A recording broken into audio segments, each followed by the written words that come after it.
Mit navn det er Rasmus Heise. Jeg er filmfotograf, og jeg var fotograf på spillefilmen Alle for fire. Og jeg hedder Rasmus Heide, og jeg har skrevet Alle for fire sammen med Mikke Øgendahl, og så har jeg instrueret Alle for fire. Så den har vi lavet sammen. For mig der betyder det enormt meget, selvfølgelig først og fremmest, hvad fotografen er tryg ved. Men du var jo hurtig på den måde, du lavede lynhurtigt en test, så jeg kunne se, hvad det kamera kunne, og hvad looket ville blive. Og vi havde allerede besluttet os for, at vi ville lave nogle tests med anamorfiske objektiver. Og også fordi vi vidste, at vi ville skyde filmen i scope. Det er en biograffilm, det er en, der skal fylde hele lærredet ud. Så jeg blev meget hurtigt tryg. Og så er der den anden ting, som er den helt praktiske størrelse, kan man sige. At der er jeg selvfølgelig enormt glad, når der er en fleksibilitet i arbejdet med kameraet. Helt praktisk. Altså, at kameraet kan komme hen, hvor jeg gerne vil have det hen, og at det kan lade sig gøre, at der ikke på den måde er nogle fysiske begrænsninger. Det er den første sådan store ting, jeg laver med det her kamera. Altså jeg elsker det der med, at man kan strippe det helt ned, og så det fylder nærmest ingenting, og så man kan løbe ud over stepperne, hvis det bliver nødvendigt. Det er meget nemt ligesom at skille ad og samle til noget større. Kameraet er smart, fordi det er fyldt med knapper. Det er der nogen, der ikke kan lide, men det kan jeg godt lide, fordi mange andre kameraer har den funktion, at man kun rigtig kan styre dem, hvis viewfinderen eller monitoren er sat på. Det her kamera har man ligesom altid muligheden for at justere ting, og igen, det gør det super smart til undervandshuse eller til gimbler for eksempel. Det, der var det smarte for os, det var, at vi tænkte, fint, hvis vi kan have råd til at få 2 kameraer med alle dage, så skal vi ikke stå ligesom en måned før og sige, men hvilke dage vil vi måske gerne have en gimbal på, eller hvilke dage kunne det være fedt at lave noget, der minder om en kran-tur, og så videre, så videre. Så på grund af det her kamera, så kunne vi få 2 kameraer med alle dage. Vi havde råd til at have en gimbal alle dage på hele filmen.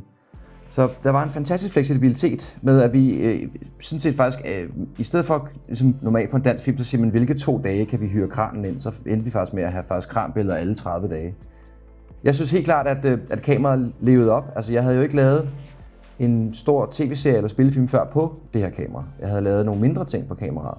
Men jeg kender Canons kvalitet, og selvfølgelig også et billigere kamera end de meget, meget dyre kameraer, der ellers er på markedet. Men der var simpelthen ikke en eneste ting. Der var ikke den eneste dag, hvor der var sådan et eller andet med, at kameraet bliver for varmt, eller et eller andet, som det kan være med nogle gange med visse kameraer. Man kan sige, at kameraets pris har helt sikkert også gjort, at der var andre ting, lyssætninger og den slags, vi kunne give lidt mere gas på. Jeg sidder jo lige nu i klipperummet med hele resultatet af anstrengelserne, kan man sige, ikke? Og jeg er sindssygt glad for det, jeg ser lige nu, og vi sidder og klipper i. Og vi kan virkelig mærke, jeg snakker også med min klipper om det, som har klippet de første 3 film i serien, at han kan mærke, at der er et overskud i måden, vi har løst scenerne på. Altså, der er simpelthen ekstra billeder, ekstra vinkler, ekstra billedstørrelse. Der er noget mere, som giver ham fleksibilitet i klipperummet. Da Canon annoncerede C500 Mark II med de specs, der var med, at man kunne skyde RAW internt, uden at have en eller anden ekstra boks på, og med den vægt, det havde, og at det var full frame, og at det kunne fødes med PL-mount, så tænkte jeg, perfekt. Så jeg startede faktisk med at købe kameraet som et slags second unit kamera til mig selv, fordi jeg tit står ude i verden på en reklamefilm og står på en location-tur, og du ved, tænker, wow, lyset er fantastisk nu, det kunne være fedt, hvis man kunne have lavet et billede, men jeg har ikke noget kamera, fordi det får vi først på skydedagen om en uge, eller hvad det er. Så jeg har lyst til at have et lille kamera med i tasken, hvor jeg faktisk kunne have en kvalitet, der var god nok til at ligesom leve op til de store kameraer. Så det var sådan set der, det startede for mig.